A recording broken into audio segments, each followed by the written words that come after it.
seorang banduan yang hidup 40 tahun dalam penjara dan akhirnya dibebaskan selepas dapat pengampunan Sultan Johor, iaitu Sultan Ibrahim. Dan mungkin ini adalah satu orang kata momen paling bahagia, paling indah. Apatah lagi dibebaskan hanya beberapa hari sebelum umat Islam menyambut Aidilfitri. Sebenarnya aku nak share dengan korang ni adalah cerita siapa sebenarnya banduan ini yang dikenali dengan nama Pak Jamil. Jamil Wahab 63 tahun mencatat sejarah apabila menjadi banduan paling lama yang akhirnya telah pun dibebaskan. Pak Jamil ni sebenarnya pada usia di awal 20-an dia terlibat dengan aktiviti menggunakan senjata api, mungkin melakukan rompakan dan sebagainya yang mengakibatkan ia dikategorikan sebagai aktiviti jenayah yang berbahaya dan memberikan kesan kepada masyarakat sekeliling pada tahun tu.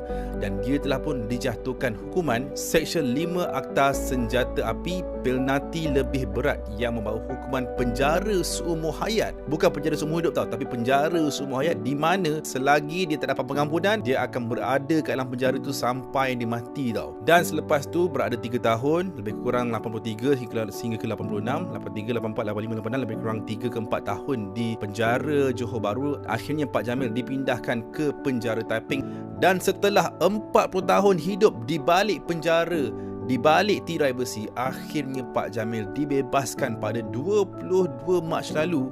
Ia mendapat sokongan pengarah penjara Taiping melalui kaedah 113 Peraturan Penjara 2000 Rayuan Pengampunan Banduan. Dan sebenarnya 40 tahun tu bukan tempoh yang sangat-sangat pendek tau. 40 tahun tu ada orang yang umur tak sampai 40 tahun, tapi pakcik ni boleh hidup 40 tahun di penjara. Tak dapat digambarkan dengan kata-kata kan. Kita tahu kena hidup dalam penjara bukannya benda yang orang kata sama macam kita kat luar ni kan. Kita hidup di luar ni, kita bebas nak buat apa saja, tapi dalam penjara apa je yang kita boleh buat. Tapi sebenarnya Pak Cik Jamil dibuktikan bahawa sebenarnya banduan akan dapat pengampunan sekiranya ada rezeki dia, sekiranya diberikan pengampunan oleh Sultan ataupun yang di-Pertuan Agong, dan sekiranya dia berkelakuan baik. Dan sebenarnya Pak Jamil ni hidup di sebalik tirai besi, hidup di sebalik tembok-tembok di penjara yang korang tengok tu kan. Dan penjara sebenarnya yang berjaya mengubah hidup dia 360 darjah daripada seorang banduan yang masuk ke dalam penjara tu. Bagaimana dia berada dalam penjara dia akhirnya mengubah seluruh hidup dia menjadi seorang yang sangat-sangat baik dan sangat-sangat dihormati oleh banduan lain dalam penjara tu. Bila je Pak Jamil ni dapat tahu dia telah pun diampunkan dan akan dibebaskan, masa tu Pak Jamil rasa macam tak percayalah, sebab sebenarnya kalau ikutkan Pak Jamil ni dah beberapa kali buat proses untuk memohon pengampunan. Dan Pak Jamil ada berkongsi pada tahun 2012 ada pengampunan beramai-ramai di Johor Bahru, dengan banduan paling lama yang diampunkan adalah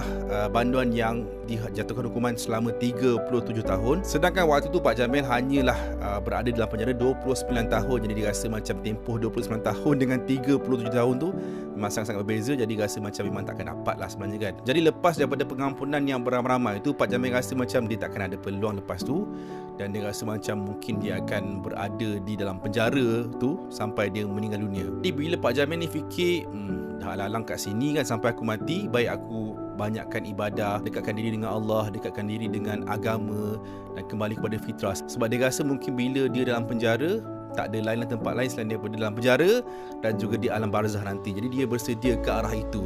Jadi ketika tu Pak Jamil memang tumpu 100% kepada beribadah. Dan sebenarnya dalam tempoh Pak Jamil ni dalam penjara, dia rasa macam dia dah tak hirau dah dunia luar. Dia rasa macam itulah dunia dia. Dan pada 22 Mac lepas diampunkan tu, ada pegawai penjara ada maklumkan kepada Pak Jamil, di mana bagi itulah Pak Jamil akhirnya Pak Jamil dibebaskan.